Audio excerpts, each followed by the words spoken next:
Guys, welcome to Better Bachelor. This is Joker with a face for radio and a voice for print. Tonight, I'm going to talk about a video. It's a 49-second video that I need to review. And this, every time I see this, I'm like, this is going to be somebody's mom probably someday or somebody's wife someday. And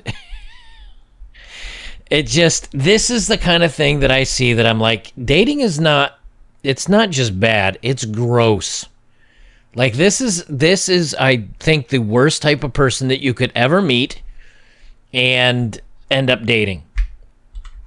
And so we'll get recording on it. But first, before we jump in too deep, let's do our dating profile of the day. This is a woman whose primary language isn't probably English, so I'm going to clean it up just a little bit. She is 44. And one thing that I find interesting is that when a guy, most of the profiles you read of a normal person, a healthy individual, a mentally sound person, when I put a dating profile up there, I try to make it funny, but I might put like, I'm adventurous, I love travel, I'm a network engineer when I was doing that, photography, I put some things out there, and then I might say like, I don't know, maybe something basic like, please like doing outdoor activity. But these new ones are basically a shopping list, and the women don't say anything about what they are, they just say what they want. So this one doesn't even put up a photo of herself, she just puts up a car, which I don't know. It kind of, I'm not quite sure what that is. I can't quite tell. But anyway, her profile says she's a meter, 1.76 meters. I do not smoke. I want to meet a healthy, clean, elegant man, cosmopolitan athlete, whatever that means, non-smoker, no drugs, classy, fun, who likes to sail. I don't have a boat, however. Shocking. Pretty teeth, please be a learned man, not a short guy. I don't like men with plucked eyebrows, no fat guys, and no hulks, so you can't have too many muscles. I don't want just a lover, I want a lover who's my best friend. I just want to get out of my comfort zone. Open my world. Now I have time. Plenty of time. So, what do we know about her? What do we know about her? She likes to sail and she doesn't own a boat. And she has lots of time at 44 and single. Other than that, it's just a grocery list. Yeah, I mean, it's not the world's worst dating. But again, this is the stuff that you see when you're out there as a guy and you just go, okay. All right, so first, I'm not gonna make this a terribly long video. We don't need to go too deep into tonight's video. But I always say to you guys, hey, if you meet somebody and you're only into a short-term casual relationship, tell the woman, I'm only into a casual short-term relationship. Or if you're open to a long-term relationship, say, I'm into a casual short-term, but if I were to meet the right person and it turned into something longer, I'm okay with that. But just tell the truth. Because later on down the line, if you tell a girl, oh, I'm looking for a girlfriend, and you end up just kind of being with her for 3, 4, 5 months to get your jollies, have a good time, and then you bounce, you weren't being honest with her. And that's not fair, because we want women to be honest with us. That being said, when a woman has a bad past, the problem is if you only could tell the truth at all times, then I think that would stop a lot of women doing from what they're doing, because what would happen is they'd say, okay, I'm going to have to, later on, if my fiance, husband, whoever asks me how many partners I've had, I'm going to have to tell them the truth, because you could only, if we were in a world where you could only tell the truth, and I'll have to tell him 400 or whatever. And if he said, did you love the boyfriends? Or no, I barely even knew their names, and it'd just be bad.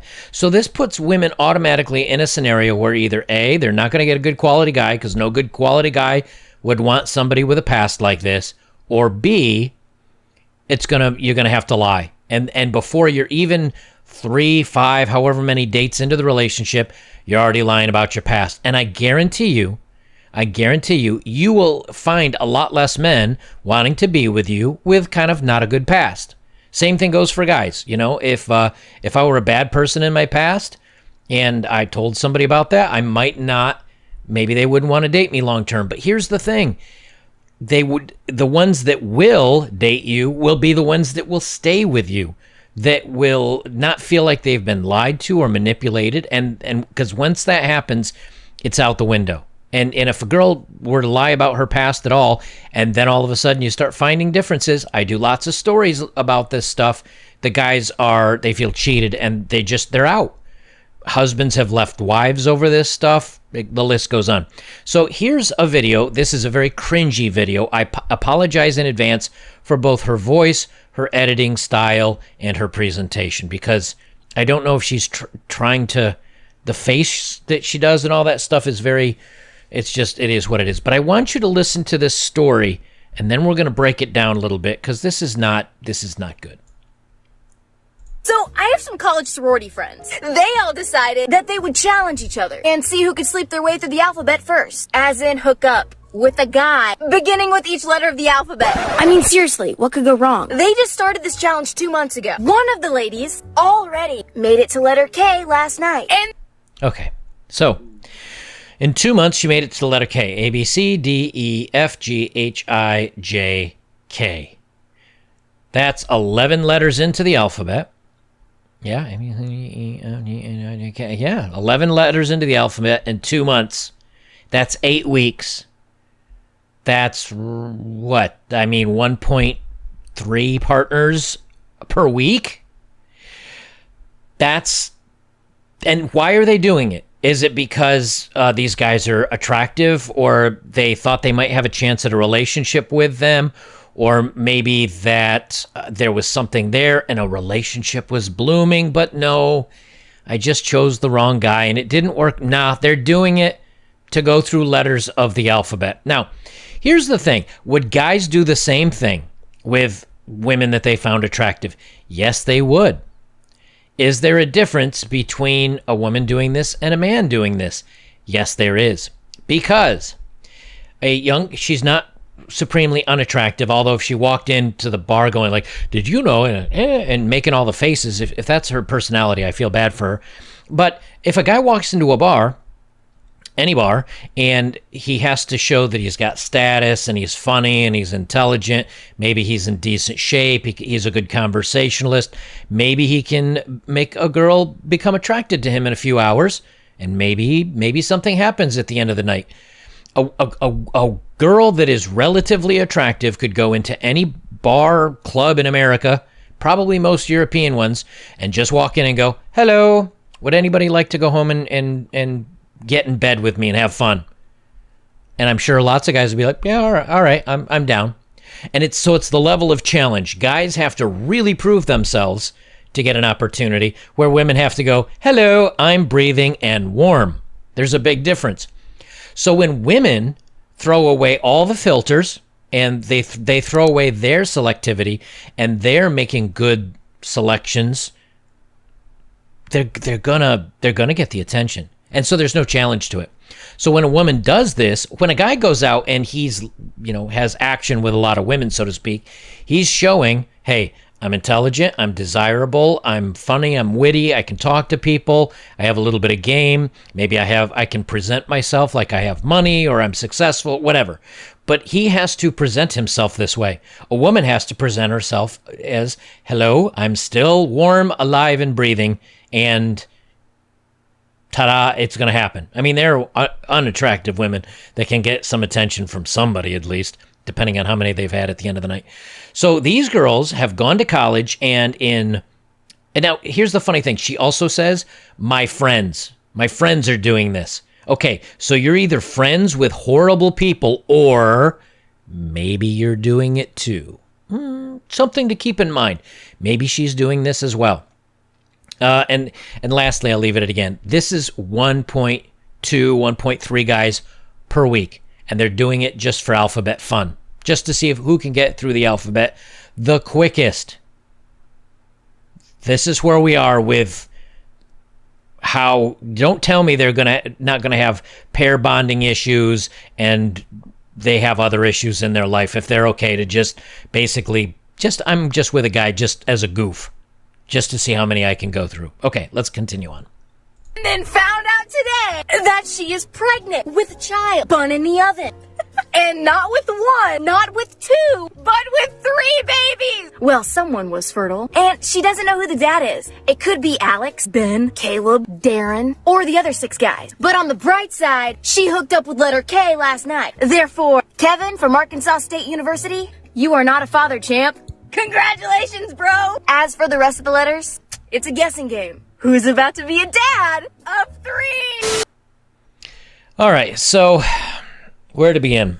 Okay, I've already gone through my gripe of how easy these women are. This is your, if you were to now, she didn't say she did, so I can't make the assumption. However, she either is friends with horrible people, or she does it herself and she's just not putting that out there. But here's the thing, and now we're going to break it down from bad dating to gross dating.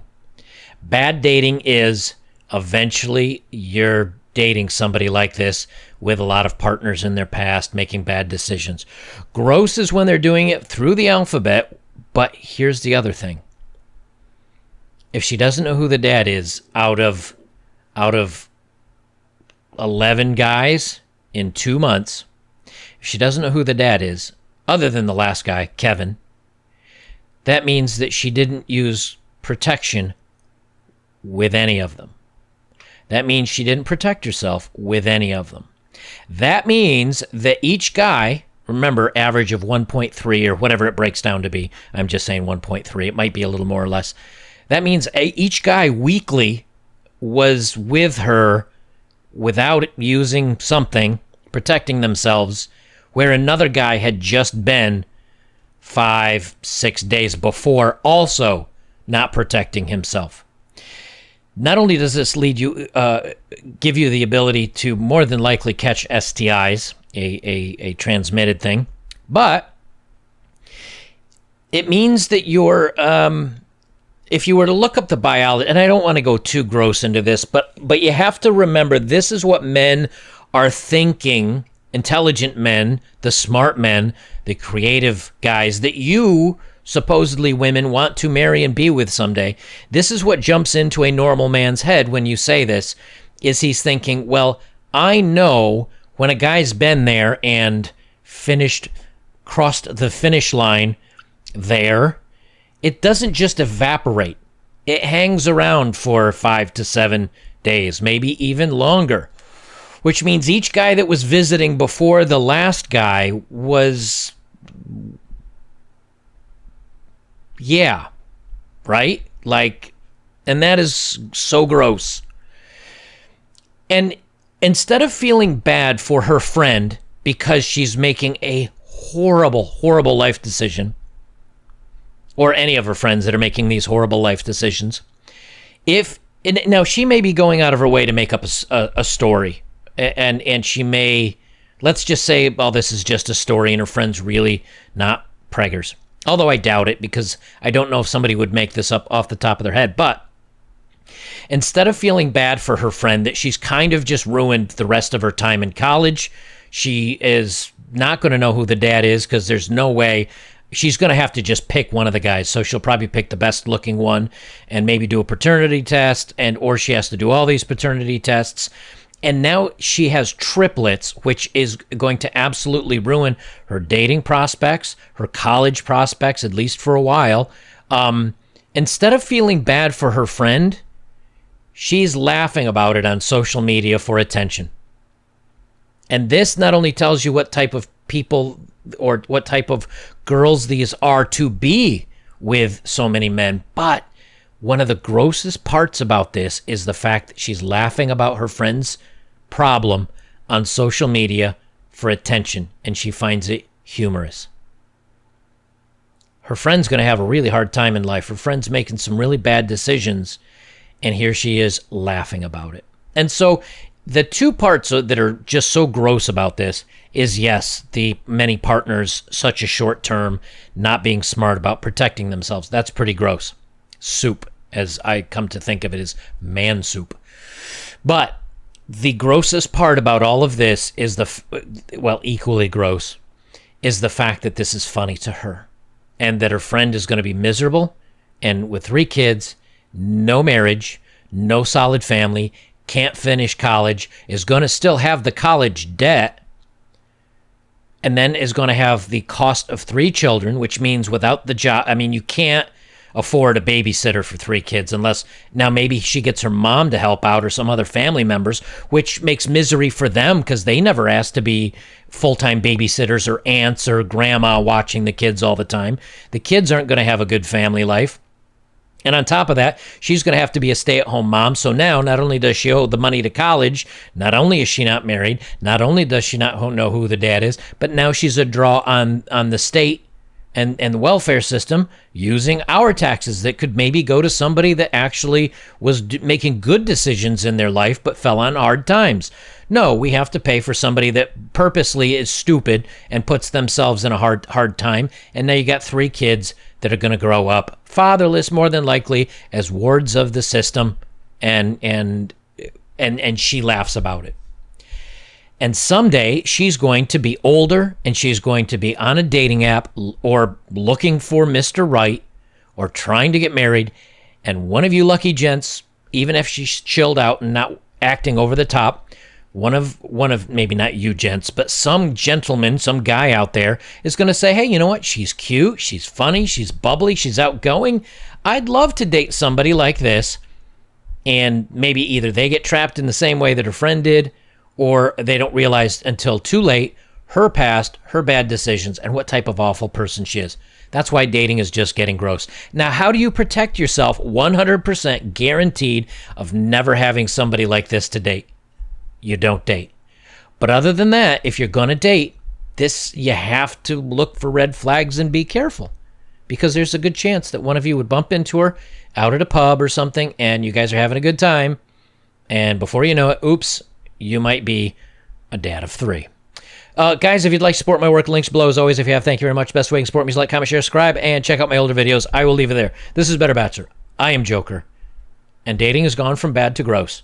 And either you're going to have an awful dating history when she tells you about her past, in many cases, not all, many cases, or she's going to lie to you. And you're going to think you got a good one, but you didn't.